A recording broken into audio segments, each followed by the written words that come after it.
योगी कथामृत पहला अध्याय। मेरे माता पिता एवं मेरा बचपन। परम सत्य की खोज और उसके साथ जुड़ा गुरु शिष्य संबंध प्राचीन काल से ही भारतीय संस्कृति की विशेषता रही है। इस खोज के मेरे अपने मार्ग ने मुझे एक भगवत स्वरूप सिद्ध पुरुष के पास पहुंचा दिया, जिनका सुघड़ जीवन युग युगांतर का आदर्श बनने के लिए ही तराशा हुआ था। वे उन महान विभूतियों में से एक थे जो भारत का सच्चा वैभव रहे हैं। ऐसे सिद्ध पुरुषों ने ही हर पीढ़ी में अवतरित होकर अपने देश को प्राचीन मिस्र यानी इजिप्ट एवं बेबीलोन के समान दुर्गति को प्राप्त होने से बचाया है। मुझे याद आता है, मेरे शैशव काल में पिछले जन्म की घटनाओं की स्मृतियां मेरे स्मृति पटल पर उभर रही थीं। तथापि ये स्मृतियां उन घटनाओं के घटित होने के क्रम के अनुसार नहीं थीं। बहुत पहले के एक जन्म की स्पष्ट स्मृतियां मुझ में जागती थीं, जब मैं हिमालय में रहने वाला एक योगी था। अतीत के इन झांकियों ने किसी अज्ञात कड़ी से जुड़कर मुझे भविष्य की भी झलक दिखाई। शिशु अवस्था की असहायता की अवमाननाओं की स्मृति मुझ में अभी भी बनी हुई है। चल फिर पाने में और अपनी भावनाओं को मुक्त रूप से व्यक्त कर पाने में असमर्थ होने के कारण मैं विक्षुब्ध रहता था। अपने शरीर की अक्षमताओं का भान होते ही प्रार्थना की लहरें मेरे भीतर उठने लगती थीं। मेरे व्याकुल भाव अनेक भाषाओं के शब्दों में मेरे मन में व्यक्त होते थे। विविध भाषाओं के आंतरिक संभ्रम के बीच मैं धीरे धीरे अपने लोगों के बंगाली शब्द सुनने का अभ्यस्त होता गया। यह थी शिशु मस्तिष्क की मन बहलाने की सीमा, जिसे बड़े लोग केवल खिलौनों और अंगूठा चूसने तक ही सीमित मानते हैं। इस मानसिक विक्षुब्धता और मेरा साथ न देने वाले शरीर के कारण कई बार मैं झल्लाकर आकुलता से रो पड़ता था। मेरी आकुलता पर परिवार में सबको होने वाला विस्मय मुझे याद है। सुखद स्मृतियां भी अनेक हैं। मेरी मां का दुलार और तुतलाने तथा लड़खड़ा के चलने के मेरे आरंभिक प्रयास। इन आरंभिक सफलताओं को सामान्यतः जल्दी ही भुला दिया जाता है, परंतु फिर भी ये आत्मविश्वास की स्वाभाविक आधारशिलाएं होती हैं। मेरी इन सुदूरगामी स्मृतियों का होना कोई अपूर्व बात नहीं है।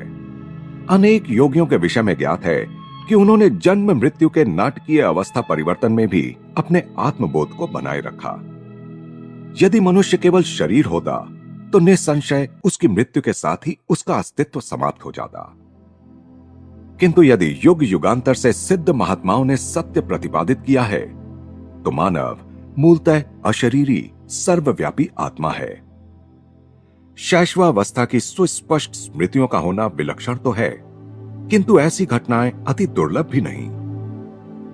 अनेक देशों में यात्रा करते हुए मैंने अनेक सत्यनिष्ठ स्त्री पुरुषों के मुख से उनकी शैशवावस्था की स्मृतियां सुनी हैं। मेरा जन्म पूर्वोत्तर भारत में हिमालय पर्वत श्रेणी के निकट स्थित गोरखपुर में 5 जनवरी 1893 ईस्वी को हुआ था।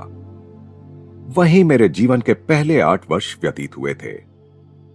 हम 8 बच्चे थे, 4 भाई और 4 बहनें। मैं मुकुंदलाल घोष भाइयों में दूसरा और माता पिता की चौथी संतान था। मेरे माता पिता बंगाली क्षत्रिय थे।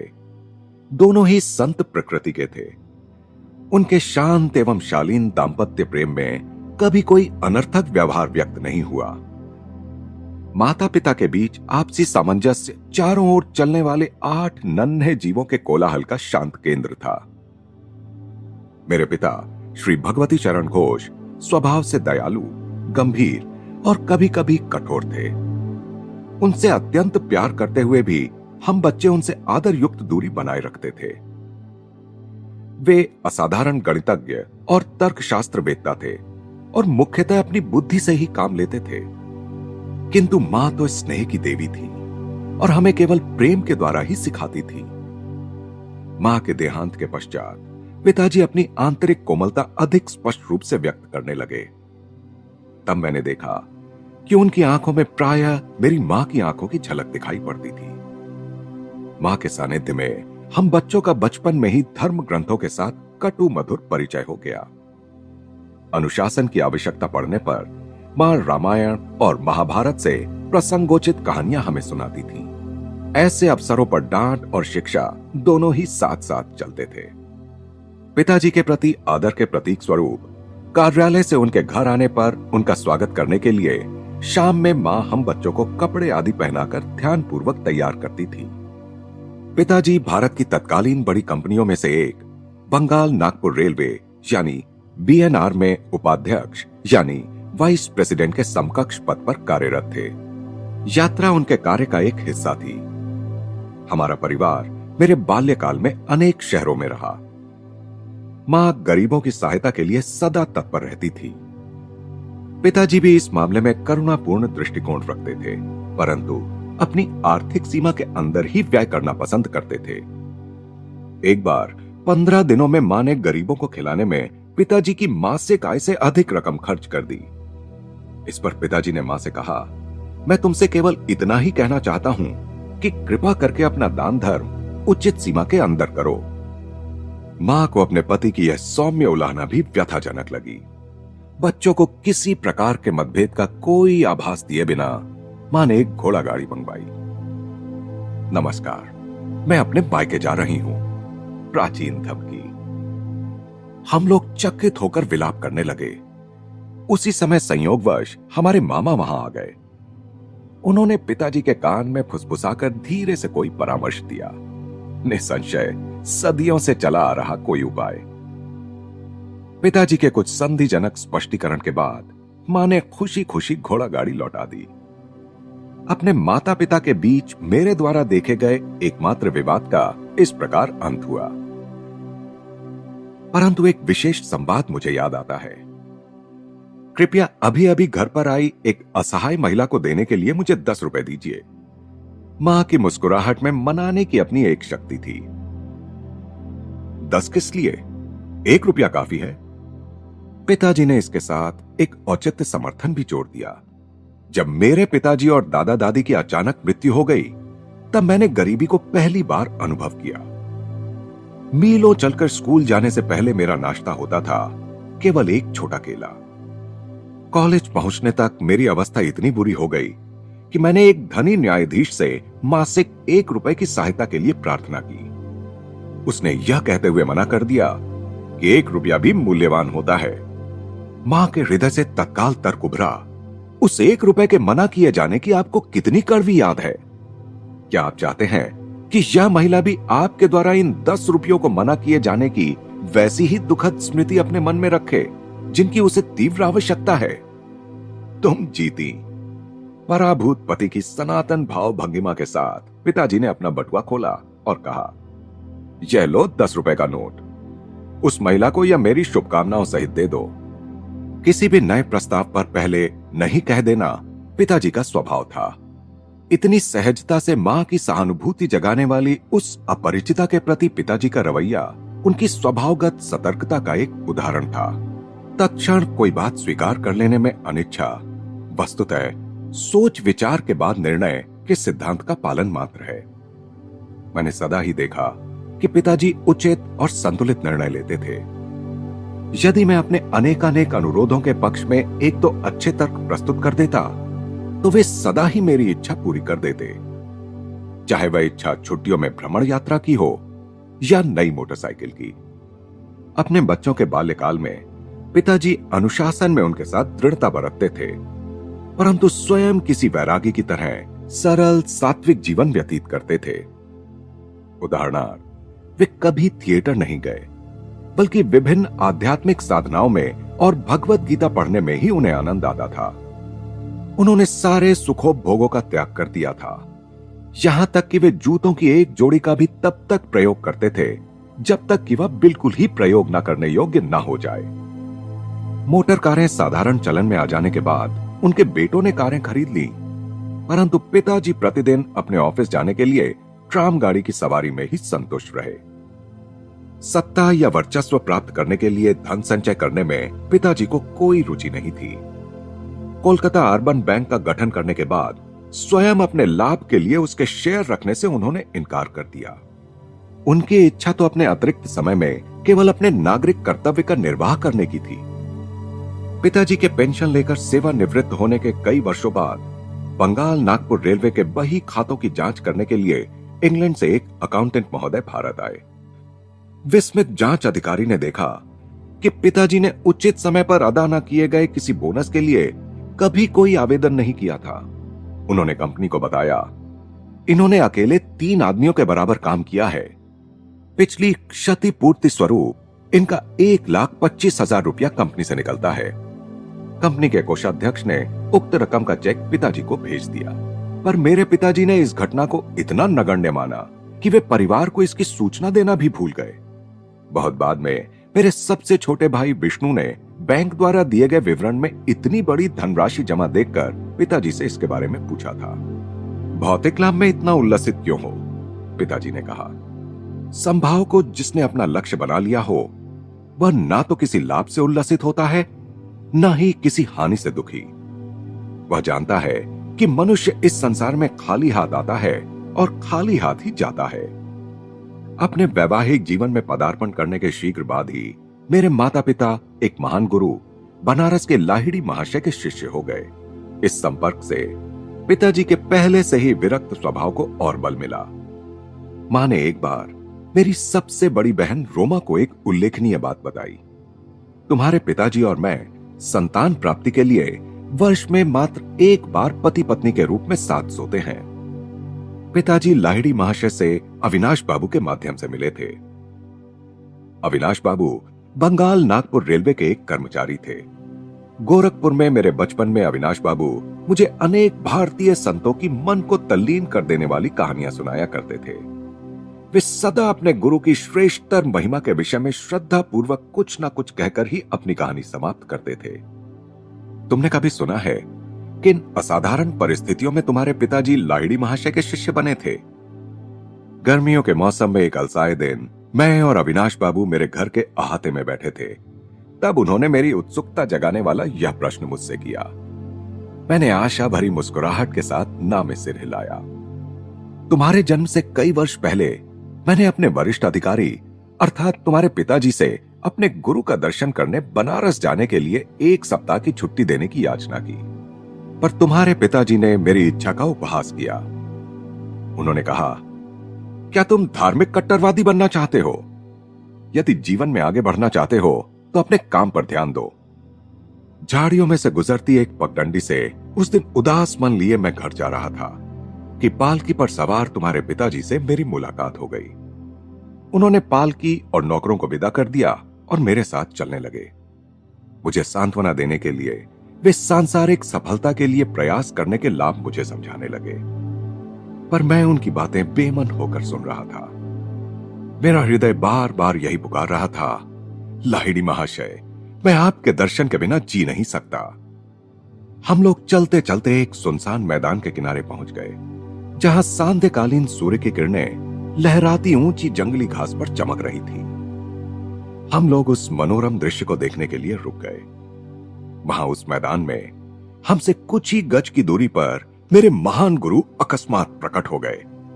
उनका स्वर वातावरण में गूंज उठा, भगवती, तुम अपने कर्मचारी के प्रति अत्यंत कठोर हो। इसके साथ ही वे जिस रहस्यमय ढंग से प्रकट हुए थे उसी रहस्यमय ढंग से अंतर्धान हो गए। मैं जमीन पर घुटने टेककर लाहिड़ी महाशय पुकार रहा था। कुछ क्षणों के लिए तुम्हारे पिताजी स्तंभित हो गए। अविनाश, मैं न केवल तुम्हें छुट्टी दे रहा हूं, बल्कि वाराणसी जाने के लिए मैं स्वयं भी छुट्टी ले रहा हूं। तुम्हारी सहायता करने के लिए जब चाहे अपनी इच्छा के अनुसार प्रकट होने की शक्ति रखने वाले इन महान लाहिड़ी महाशय के दर्शन मुझे करने ही होंगे। मैं अपनी पत्नी को भी साथ लूंगा और इन महान गुरु से प्रार्थना करूंगा कि वे हमें अपने आध्यात्मिक पथ में दीक्षित करें। क्या तुम हम दोनों को उनके पास ले चलोगे? अवश्य। अपनी प्रार्थना के इस चमत्कारपूर्ण उत्तर को पाकर और घटनाओं के इतने शीघ्र अनुकूल मोड़ लेने पर मेरा मन आनंद से गदगद हो उठा था। अगले दिन शाम को तुम्हारे माता पिता और मैं रेलगाड़ी से वाराणसी के लिए चल पड़े। अगले दिन हम लोग वहां पहुंचे तो कुछ दूर तक घोड़ा गाड़ी से गए और फिर तंग गलियों में से चलते हुए मेरे गुरु के घर पहुंचे। उनका घर आसानी से दिखाई नहीं पड़ता था। उनकी छोटी सी बैठक में प्रवेश करने पर वहां हमेशा की तरह पद्मासन में बैठे हुए गुरुदेव को हमने प्रणाम किया। उन्होंने अपनी हृदय वेदी आंखें झपकाईं और उन्हें तुम्हारे पिताजी पर स्थिर कर दिया। भगवती, तुम अपने कर्मचारी के प्रति अत्यंत कठोर हो। 2 दिन पहले घास भरे मैदान में कहे हुए वही शब्द उन्होंने फिर से दोहराए। फिर उन्होंने आगे कहा, मुझे खुशी है कि तुमने अविनाश को आने की अनुमति दी और साथ में तुम भी अपनी पत्नी को साथ लेकर यहां आ गए। तुम्हारे माता पिता को अत्यंत आनंद हुआ कि गुरुदेव ने उन्हें क्रिया योग की दीक्षा दी। उस पवित्र दर्शन के अविस्मरणीय दिन से ही तुम्हारे पिताजी और मैं गुरु भाई के रिश्ते से घनिष्ठ मित्र रहे हैं। लाहिड़ी महाशय ने तुम्हारे जन्म में विशेष रुचि दिखाई थी। तुम्हारा जीवन निश्चय ही स्वयं उनके जीवन के साथ जुड़ा रहेगा। गुरुदेव का आशीर्वाद कभी निष्फल नहीं होता। मेरे जन्म के थोड़े ही दिन बाद लाहिड़ी महाशय ने इस जगत से प्रस्थान कर लिया। पिताजी का जहां जहां भी स्थानांतरण होता था, वहां वहां लाहिड़ी महाशय की एक सुंदर अलंकृत फ्रेम में सजी हुई फोटो हमारे पूजा घर में देवताओं के चित्रों और मूर्तियों के साथ विराजमान रहती थी। लगभग रोज ही सुबह और शाम को मां और मैं उस पूजा वेदी के सामने ध्यान लगाकर बैठते थे और चंदन से पुष्प अर्पण करते थे। धूप और गुग्गल के साथ साथ अपनी संयुक्त भक्ति द्वारा हम उस ईश्वरत्व की पूजा करते थे जो लाहिड़ी महाशय में पूर्णतः अभिव्यक्त हुआ था। उनकी उस फोटो का मेरे जीवन पर जबरदस्त प्रभाव पड़ा। जैसे जैसे मैं बड़ा होता गया, वैसे वैसे मेरे मन में उस महान गुरु का विचार अधिक दृढ़ होता गया। ध्यान में प्रायः मैं देखता कि उनकी छवि उस छोटे से फ्रेम से बाहर आ गई है और जीवित रूप धारण कर मेरे सामने बैठ गई है। जब मैं उनके ज्योतिर्मय शरीर के चरणों का स्पर्श करने का प्रयास करता, तब वे बदलकर पुनः चित्र बन जाते। जब मैंने बाल्यावस्था से किशोरावस्था में प्रवेश किया, तो देखा कि फ्रेम में जकड़ी लाहिड़ी महाशय की छोटी सी छवि मेरे मन में जीवित ज्ञान प्रदायिनी उपस्थिति बनकर विराजमान हो चुकी है। किसी उलझन या परीक्षा की घड़ी में मैं प्रायः उनसे प्रार्थना करता और अपने अंतर में उनका सांत्वनादायक मार्गदर्शन पाता। पहले पहले तो मुझे दुख होता था कि वे शारीरिक रूप में जीवित नहीं थे, किंतु जैसे जैसे मुझे उनकी गुप्त सर्वव्यापकता का पता चलता गया, वैसे वैसे मेरा दुख कम होता गया। अपने उन शिष्यों को जो उनके दर्शन के लिए अति लालायित रहते थे, वे प्रायः लिखा करते थे, जब मैं सदा तुम्हारे कूटस्थ यानी दिव्य दृष्टि की पहुंच में हूं, तो मेरे अस्थि मांस को देखने के लिए आने की क्या आवश्यकता है। लगभग 8 वर्ष की आयु में मुझे लाहिड़ी महाशय की फोटो के माध्यम से चमत्कारी स्वास्थ्य लाभ का आशीर्वाद प्राप्त हुआ। इस अनुभव ने मेरे प्रेम को और भी अधिक उत्कट कर दिया। जब मैं बंगाल के इच्छापुर में अपने पारिवारिक घर में रह रहा था, तब मुझे हैजा हो गया। मेरे बचने की कोई आशा नहीं रही। डॉक्टर कुछ भी नहीं कर पा रहे थे। मेरे बिस्तर के पास बैठी मां ने भाव विह्वलता के अतिरेक के साथ मेरे सिर के ऊपर टंगी लाहिड़ी महाशय की फोटो की ओर देखने का मुझे इशारा किया। उन्हें मन ही मन प्रणाम करो। वे जानती थीं कि प्रणाम करने के लिए हाथ उठाने की शक्ति मुझ में नहीं बची थी। यदि तुम सचमुच अपनी भक्ति प्रकट करोगे और अपने अंतर में उनका चरण स्पर्श करोगे, तो तुम्हें जीवन दान मिल जाएगा। मैंने उनकी फोटो की ओर देखा तो वहां आंखें चौंधियाने वाला प्रखर प्रकाश दिखाई पड़ा, जिसने मेरे शरीर और पूरे कमरे को अपने में समा लिया।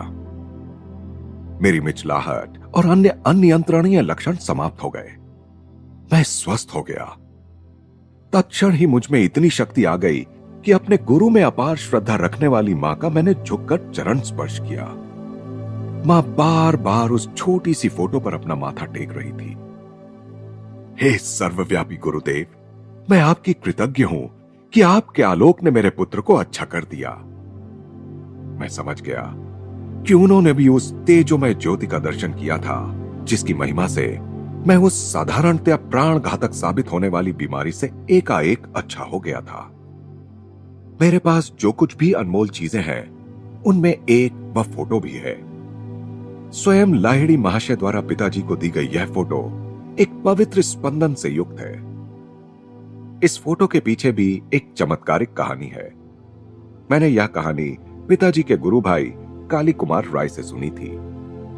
ऐसा प्रतीत होता है कि लाहिड़ी महाशय को अपनी फोटो खिंचवाना अच्छा नहीं लगता था, एक बार उनके विरोध के बावजूद उनकी और उनके कई शिष्यों की, जिनमें काली कुमार राय भी शामिल थे, एक सामूहिक फोटो खींची गई। पर उस समय फोटोग्राफर के आश्चर्य की सीमा न रही जब उसने देखा कि उस फोटो में सब शिष्यों के चित्र तो एकदम स्पष्ट दिखाई दे रहे थे, परंतु बीच में जहां उसने लाहिड़ी महाशय का चित्र होने की सार्थक आशा की थी, वहां कोई आकृति नहीं थी। वह स्थान बिल्कुल खाली था। इस विस्मयकारी घटना पर खूब चर्चा हुई। एक शिष्य गंगाधर बाबू ने, जो एक कुशल फोटोग्राफर थे, डींग मारी कि लाहिड़ी महाशय चाहे जो कर लें, वे उनकी फोटो अवश्य खींच सकते हैं। अगले दिन प्रातःकाल जब गुरुदेव लकड़ी की बेंच पर पद्मासन में बैठे थे और उनके पीछे एक कपड़े का पर्दा भी लगा दिया गया था, तब गंगाधर बाबू अपने साथ सामान के साथ वहां पहुंच गए। सफलता के लिए सारी सावधानियां बरतते हुए उन्होंने उत्कंठापूर्वक 12 फोटो खींची, किंतु शीघ्र ही उन्हें दिखाई पड़ा कि हर प्लेट पर लकड़ी की बेंच और पर्दे का चित्र तो स्पष्ट है, पर गुरुदेव की आकृति का पुनः कहीं पता नहीं। गंगाधर बाबू का अभिमान चूर चूर हो गया। अश्रु बहाते हुए वे दौड़े दौड़े लाहिड़ी महाशय के पास पहुंचे। कई घंटों के बाद लाहिड़ी महाशय ने इस सार गर्भित वाक्य के साथ अपना मौन तोड़ा, मैं ब्रह्म हूं। क्या तुम्हारा कैमरा सर्वव्यापी अगोचर का चित्र खींच सकता है? गंगाधर बाबू ने कहा, मैं देख रहा हूं कि नहीं खींच सकता, परंतु हे सर्वज्ञ गुरुदेव, आपके देह मंदिर की एक फोटो प्राप्त करने की बहुत इच्छा है। मेरी दृष्टि संकुचित रही है। आज तक मैं यह नहीं समझ पाया था कि आप में ब्रह्म पूर्ण रूप से वास करता है। फिर कल सुबह आओ, मैं तुम्हारे कैमरे के सामने बैठकर फोटो खिंचवा लूंगा। पुनः फोटोग्राफर ने अपना कैमरा फोकस किया। इस बार अगोचर रहस्यमयता के आवरण से रहित उस पवित्र महापुरुष की आकृति प्लेट पर स्पष्ट रूप से उभर आई। गुरुदेव ने इसके बाद कभी अपनी कोई फोटो नहीं खिंचवाई, कम से कम मैंने नहीं देखी। वही फोटो इस पुस्तक में छपी है। सांचे में ढली लाहिड़ी महाशय की मुखाकृति से कुछ पता नहीं चल पाता कि वे किस कुल वंश के थे। उनकी रहस्यमय मुस्कान में ईश्वर साक्षात्कार के आनंद की कुछ कुछ झलक दिखाई देती है। बाह्य जगत में नाम मात्र की रुचि का संकेत देती उनकी अर्धोन्मीलित आंखें आंतरिक परमानंद का संकेत करती हुई आधी बंद भी हैं। इस जगत के क्षुद्र प्रलोभनों से अलिप्त वे आध्यात्मिक सहायता के लिए अपने पास आने वाले जिज्ञासुओं की आध्यात्मिक समस्याओं के प्रति सतत पूर्ण जागरूक रहते थे। गुरुदेव के चित्र की महिमा से स्वास्थ्य लाभ करने के थोड़े दिन बाद ही मुझे एक प्रभावकारी दिव्य दर्शन हुआ। एक दिन प्रातः अपने बिछौने पर बैठा मैं एक गहन दिवा स्वप्न में डूब गया। बंद आंखों के अंधकार के पीछे क्या है, यह अनुसंधानात्मक विचार बड़े वेग से मेरे मन में उभर आया। तत्क्षण ही मेरी अंतर्दृष्टि के सामने प्रखर प्रकाश कौंध गया। मेरे ललाट में विस्तीर्ण दीप्तिमान पट पर पर्वत गुफाओं में ध्यानस्थ बैठे संतों की आकृतियां छोटे छोटे चलचित्रों की भांति प्रकट होने लगी। आप लोग कौन हैं? मैंने उच्च स्वर में पूछा। हम हिमालय के योगी हैं। इस दिव्य उत्तर का आनंद वर्णनातीत था। मेरा हृदय पुलकित हो उठा। मैं भी हिमालय में आकर आपके जैसा बनना चाहता हूं। दृश्य अंतर्धान हो गया, परंतु रजत किरणें मंडलाकार में अनंत की ओर विस्तृत होती गई।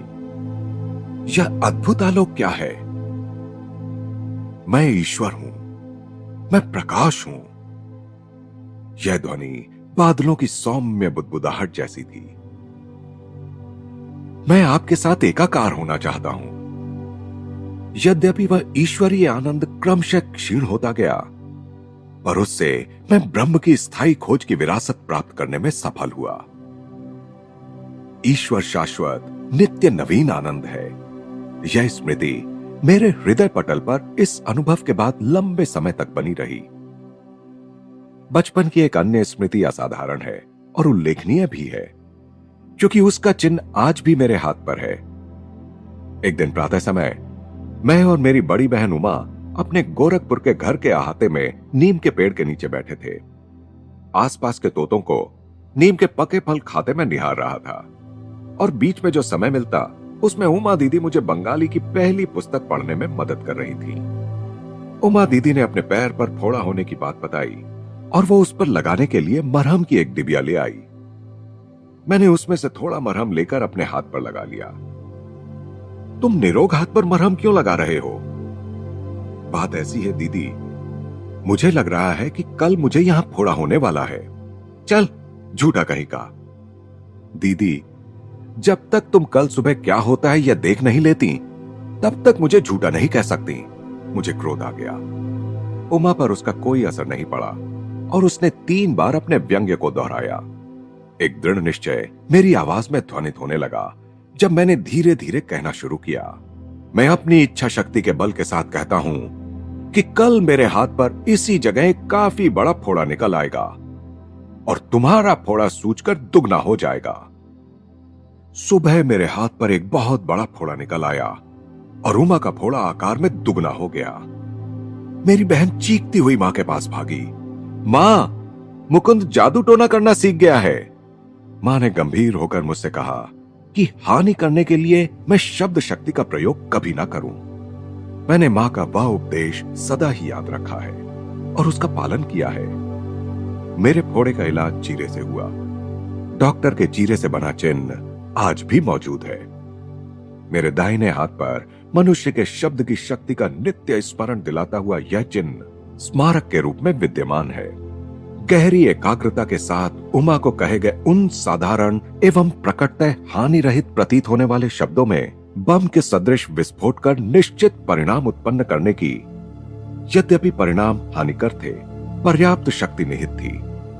बाद में मेरी समझ में आया कि किसी के जीवन को संकट से बचाने के लिए वाणी की विस्फोटक स्पंदन शक्ति का सदुपयोग किया जा सकता है और इस प्रकार बिना चिन्ह या कष्ट रहित शल्य चिकित्सा की जा सकती है। हमारा परिवार पंजाब के लाहौर शहर में स्थानांतरित हुआ। वहां मैंने देवी काली के रूप में जगन माता का एक चित्र प्राप्त किया। हमारे घर की बालकनी में इस चित्र का अनौपचारिक मंदिर बना। मेरे मन में अनायास ही यह निश्चित विश्वास पैदा हो गया कि उस पवित्र स्थान पर की गई मेरी किसी भी प्रार्थना को पूर्ति का ताज पहना दिया जाएगा। एक दिन वहां उमा के साथ खड़े होकर मैं 2 लड़कों को 2 घरों की छतों पर पतंग उड़ाते देख रहा था। इन दोनों घरों और हमारे घर के बीच एक बहुत ही संकरी गली थी। तुम आज इतने चुप क्यों हो? उमा ने खेल खेल में मुझे धक्का देकर पूछा। मैं यह सोच रहा हूं कि कितनी अद्भुत बात है कि मैं जो भी मांगता हूं जगन माता मुझे दे देती हैं। मैं समझती हूं वो तुम्हें वे दोनों पतंगे भी दे देंगी। मेरी बहन उपहास की हंसी हंसते हुए बोली। क्यों नहीं? मैंने उन पतंगों को पाने के लिए मौन प्रार्थना शुरू कर दी। भारत में धागों पर मांझा यानी गोंद और शीशे का चूर्ण लगाकर पतंगों का खेल खेला जाता है।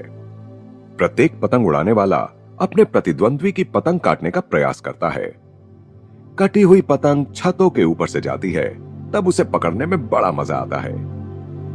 उमा और मैं ऐसी बालकनी में खड़े थे जिसके ऊपर छत थी और दोनों ओर दीवारें भी थीं।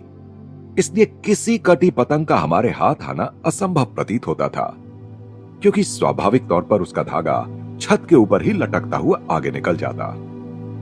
गली के उस पार पतंग उड़ाने वालों ने अपना खेल शुरू किया। एक धागा कट गया, तत्क्षण ही पतंग मेरी दिशा में लपकी। अचानक हवा बंद हो जाने के कारण वह पतंग एक क्षण के लिए स्थिर हो गई और इसी बीच उसका धागा सामने वाले घर के ऊपर उगे नागफनी के एक पौधे में उलझ गया। मेरे पकड़ने के लिए एक पूरा फंदा बन गया। मैंने यह पुरस्कार उमा को सौंप दिया। यह तो केवल एक असाधारण संयोग था, न कि तुम्हारी प्रार्थना का उत्तर। यदि वह दूसरी पतंग भी तुम्हारे पास आ जाए तो मैं मानूंगी। दीदी की काली आंखों से उनके शब्दों की अपेक्षा कहीं अधिक विस्मय प्रकट हो रहा था। मैंने तीव्रता से अपनी प्रार्थनाएं जारी रखी।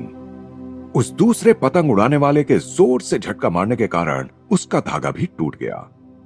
हवा में नाचती हुई पतंग मेरी ओर आने लगी। मेरे सहायक नागफनी के पौधे ने फिर से धागे को उलझाकर आवश्यक फंदा बना दिया ताकि मैं उसे पकड़ सकूं। मैंने अपना यह दूसरा पुरस्कार भी उमा को भेंट कर दिया। सचमुच जगन माता तुम्हारी प्रार्थना सुनती है। यह सब मेरे लिए विलक्षण है। दीदी भयभीत मृगशावक की भांति भाग गई।